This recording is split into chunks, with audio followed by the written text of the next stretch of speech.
Well, my overriding feeling of the game is I'm really disappointed we didn't win it. I thought we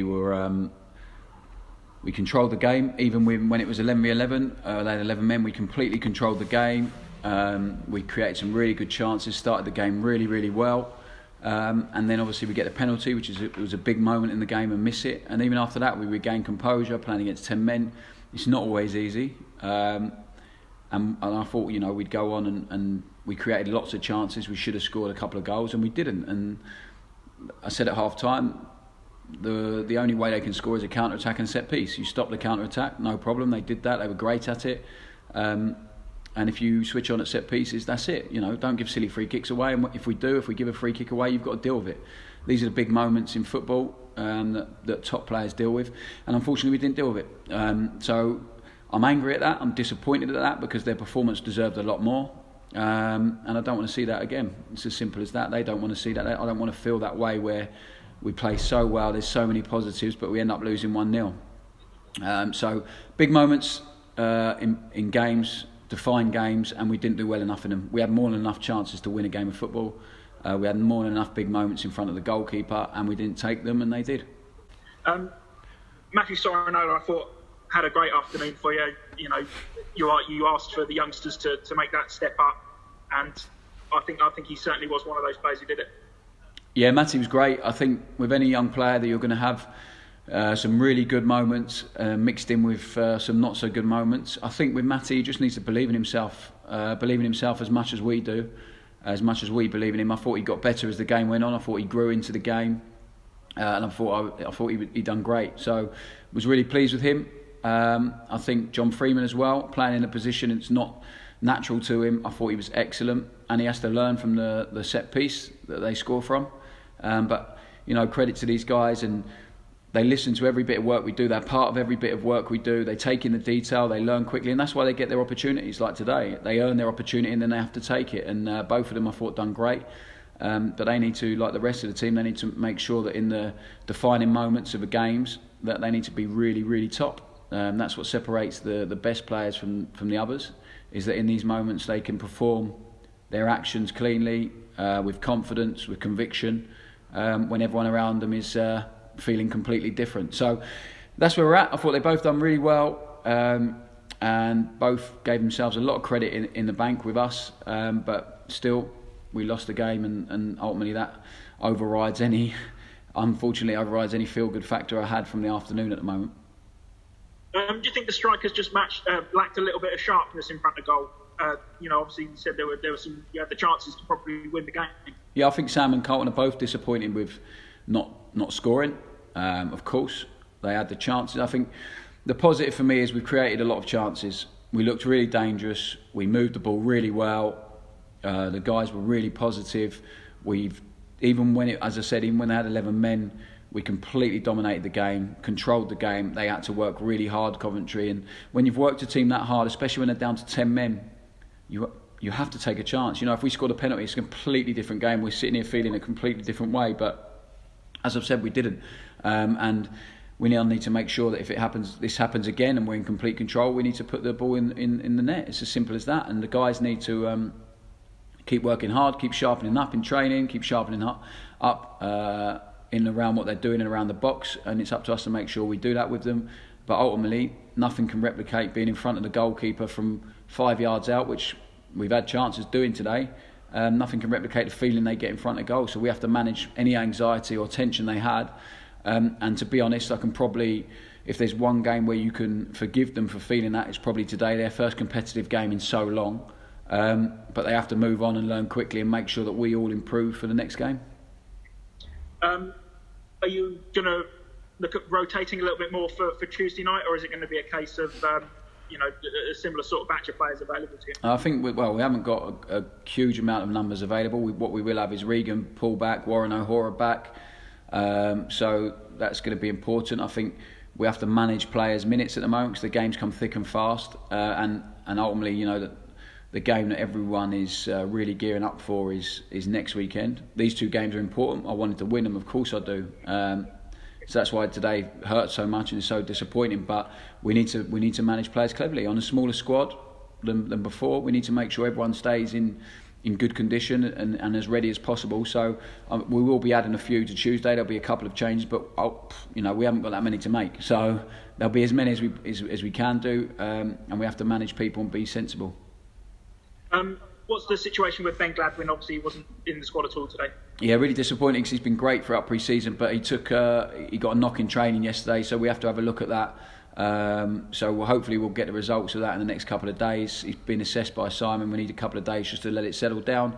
It's probably too early to tell if he's going to be involved on Tuesday, but hopefully it won't be too long. We'll have to just wait and see once we've had the results back. So yeah, disappointing for us to lose Ben. I thought Lasse Sorensen was excellent on his first game, considering he hasn't even trained with a group yet. Showed character, showed quality, showed athleticism, everything we were looking for and what we thought he would bring to the team. So really pleased with him. But obviously, having Ben on the pitch as well would have been really nice. So hopefully not too long. Once we get an update, I'll let you know.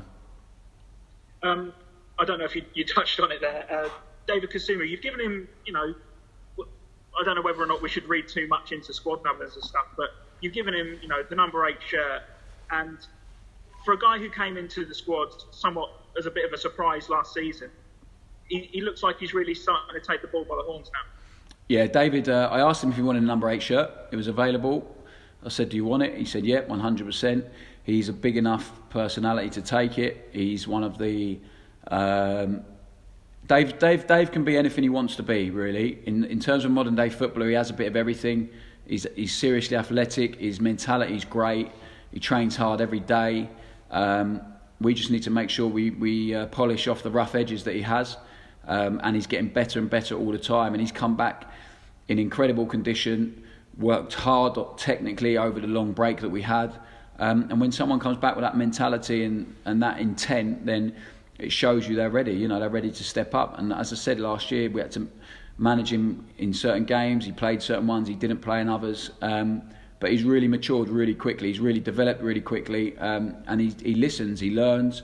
And that's what it's about for these young guys. They have to develop and grow with us. And Dave, I see being a big part of that moving forward. He's been one of the top performers in pre-season, so he's earned that right. And now it's up to him to make sure he stays in the team and keeps the performance levels high. It wouldn't be a press conference during the transfer window if I didn't ask you what's the latest, and what is the latest? Is there any movement since we spoke to you yesterday? Well, we obviously Lass come in. Nothing's changed really, Toby. We're working extremely hard behind the scenes to make sure we get the right people into the football club, and now it's a case of just keep pushing, keep nudging, keep making sure we're in the frame for the players we want, and making sure that we are bringing in the right fit for what we want. So that hasn't changed. We're still hunting a few players. I spoke about that, what positions we want, and we're still hunting those. And when the right one comes, they'll be here. It's as simple as that. So we'll have to wait and see what happens. I'm not going to sit here and promise anything. But we are hunting at least 3 players down, and hopefully we land them at some point. Thanks, mate. Was it the case that it was supposed to be more difficult to play against 10 men than it perhaps initially seemed with them having the player taken off? No, I don't think it was. It didn't look like that. I thought the guys were excellent. We completely dominated. I think sometimes it can become tricky playing against 10 men. We've seen it, hundreds of times in football. But the boys were brilliant. We dominated the game. We created chances. We controlled the game in their half. They couldn't get out of their half. So you can't ask for any more. But the game's fallen on the game is defined by big moments, and we weren't good enough in front of their goal or in front of ours. So that's what it come down to. I don't think the game was made any harder by them losing a man. That's for sure. Sure. What was one of the big differences of playing behind closed doors? It's tough. I think we're getting used to it slowly, but hopefully we won't have to be used to it for too much longer. I think today what happens is our supporters behind the goal, we're shooting towards there, they're down to 10 men. They energise you, they give you energy, and they take energy away from the other team. If we're dominating a game like that with our supporters behind that goal, it makes a big difference to the feel and the atmosphere of the game. So I'm looking forward to getting them back really quickly. They're a big part of what we're doing. They're a big part of last year and us getting out of trouble, their belief and sticking behind us, and I really can't wait to see them back.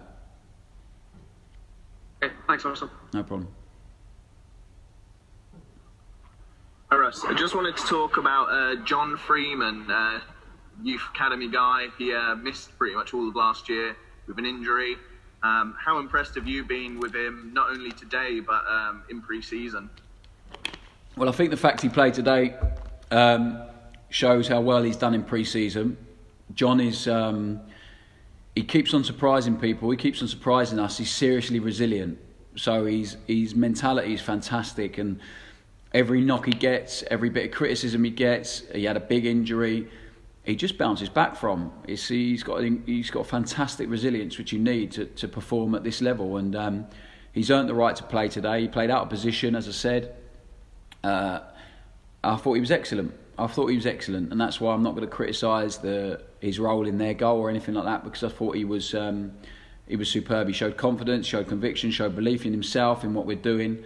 And ultimately, that's what you want if the young players come in. What we have to expect if we're going to use these guys at times this year is moments of inconsistency, and it's up to us to make sure those moments become fewer and fewer and less during games. But I thought, overall, he'd done himself proud, and it's we had 10 academy products involved today. That's by anyone's standard, any club at any level, that's a huge achievement for the academy of this football club. Yeah, we're struggling for a big squad at the moment in terms of numbers and injuries and people away on international duty, but still I wouldn't put any of them guys on the bench or on the pitch if I didn't trust they could carry out the role we asked them to do. So I thought he was excellent. Long answer for that question, but I thought he'd done really well.